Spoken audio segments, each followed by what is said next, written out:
Ano ibig sabihin nito, Detective? Bakit kung tratuhin niyo kami parang mga kriminal kami, ha? Relax lang, Cayetana. Wala naman tayong tinatago eh. Talagang wala. Hindi tayo drug smugglers o ano pa man. Hindi ma'am, hindi ganun ang ibig kong sabihin. Relax lang.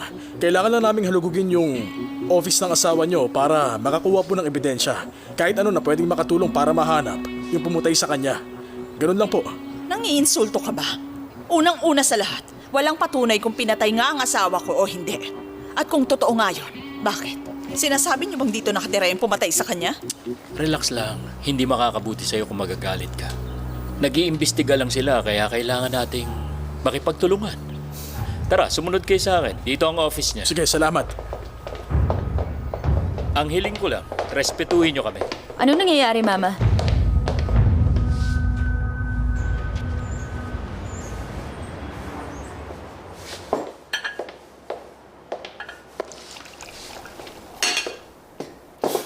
Tol, ganyan maganda ng breakfast si Mama. Wow. Orange juice para kay Flavio. Hot chocolate para sa'yo. At gatas naman kay Alma. At coffee para sa'yo. Palagi niya tayong ini-spoiled. Naalala ko siya dahil pinag-usapan natin si Papa. Tingin mo nagkaroon ng relasyon si Papa at si Ma'am Miranda?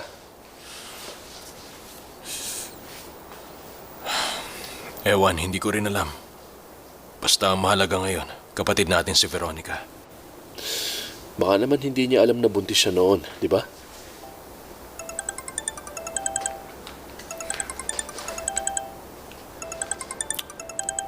Si Isadora. Good morning, Miss Valverde. Sorry, Isadora pala.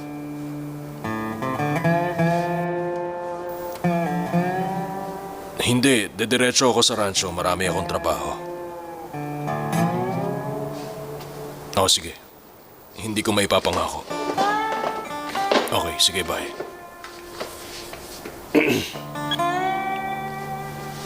Mukhang napapadala siyang makipagkita sa'yo. Parang stalker lang. Parang kayo lang ni Andrea, ganun ba? Ano ba? Hindi Magkaiba yun. Pumunta siya sa rancho para maghanap ng generator tapos nakita niya ako. Ayun, inunsulto niya ako. Pero hindi siya tumawag para insultuhin ka. Hindi ganun yun. Interesado siya sa'yo. Bakit hindi mo siya bigyan ng chance? Yung tungkol sa inyo ni Sofia, wala matindi ang galit niya. Gusto kong makahanap ka ng babae na kaya kang pahalagahan. Hindi. Wala sa isip ko magmahal ulit. Parang hindi ko pa kaya. Ay, Arturo. Tulog pa ba si Flavio? Si Flavio? Kanina pa siya pumasok sa trabaho. Tinanggap ulit siya ni Dario. Doon sa spa? Di ba laging nandun si Irina? Ganun na nga. Nababaliw ng kapatid natin. Kaya nga. Flavio, pasensya ka na sa mga nasabi ko kahapon. Sabi kasi ni Irina, ginugulo mo raw siya, kaya wala akong nagawa kundi... Ayos lang, Dario. Kung ano man ang namagitan sa amin, lahat ng yon sa umpisa pa lang kasinungalingan na. Pero huwag ka na mag-alala. Kapag pumunta siya, hindi ko na siya lalapitan o kakausapin. Alam mo, hindi na yan mahalaga dahil hindi na siya babalik dito. Ano? Ayaw na raw niya. Pasensya na at nangyari to. Pero, bahala na nga siya. Pinapakita lang niya kung gaano talaga siya ka-spoiled brat. Nariluhan! Bakit ka nakikipag-usap sa magaling na manloloko na yan? Bakit nandito ang kriminal na yan?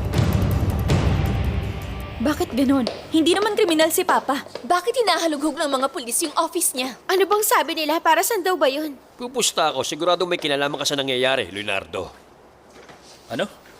Hindi to ang tamang oras para magbiro kayo ng ganyan. Pwede ba? Huminahon lang kayong lahat. Makinig kayo, nandito ang mga pulis dahil may search warrant sila. Dahil meron silang gustong patunayan. Gustong patunayan? Anong ibig niyong sabihin? Teka, yung aksidente bang tinutukoy niyo? Alam naman natin kung ano ang nangyari. Hindi ko maintindihan. Alam nyo, binuksan ulit nila yung kaso dahil hinala nila.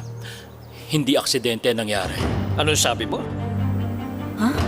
Ang tingin kasi nila, merong taong sumabotahe doon sa sinasakyang plane ng papa nyo para patayin siya.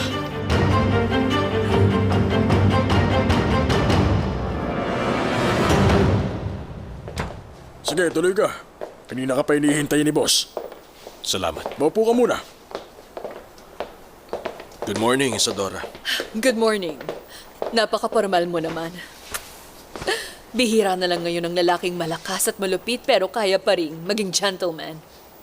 Binabola mo ako. Hindi Ang isang lalaking buong gabi akong kasama at hindi ba lang ako pinagtangkaan. Patunay lang yun na gentleman siya. Nag-thank you ko na. Hindi mo na ako kailangang papuntahin. Hindi yun ang dahilan, Arturo. Ang totoo, may mahalaga akong gustong ipakilala sa'yo. Good morning. Siya ang dahilan kung bakit kita pinapunta rito sa bahay. Siya yung lalaking sinasabi ko sa'yo. Salamat sa imbitasyon niyo, sir. Ikaw pala yung sikat na si Arturo Gallardo. Meron tayong kailangan pag-usapan. Medyo sensitibo. Ano yun, sir? Pasensya na pero konti lang ang oras ko. Marami pa akong trabaho sa Rancho Alcazar. Alam mo, marami rin akong trabaho. Huwag kang mag-alala, sandali lang naman to. Papa, siya ngayon ang namamahala sa Rancho Alcazar. Hindi lang yon, siya rin ang nasa likod ng tagumpay nun. Ginagawa ko lang ang trabaho ko. Tungkol saan, sir? Ano maitutulong ko? Total naman ayaw mo ng paligoy-ligoy. Ganun din ang gagawin ko. Alam ko magkasama kayo buong gabi ng anak ko sa Rancho Alcazar.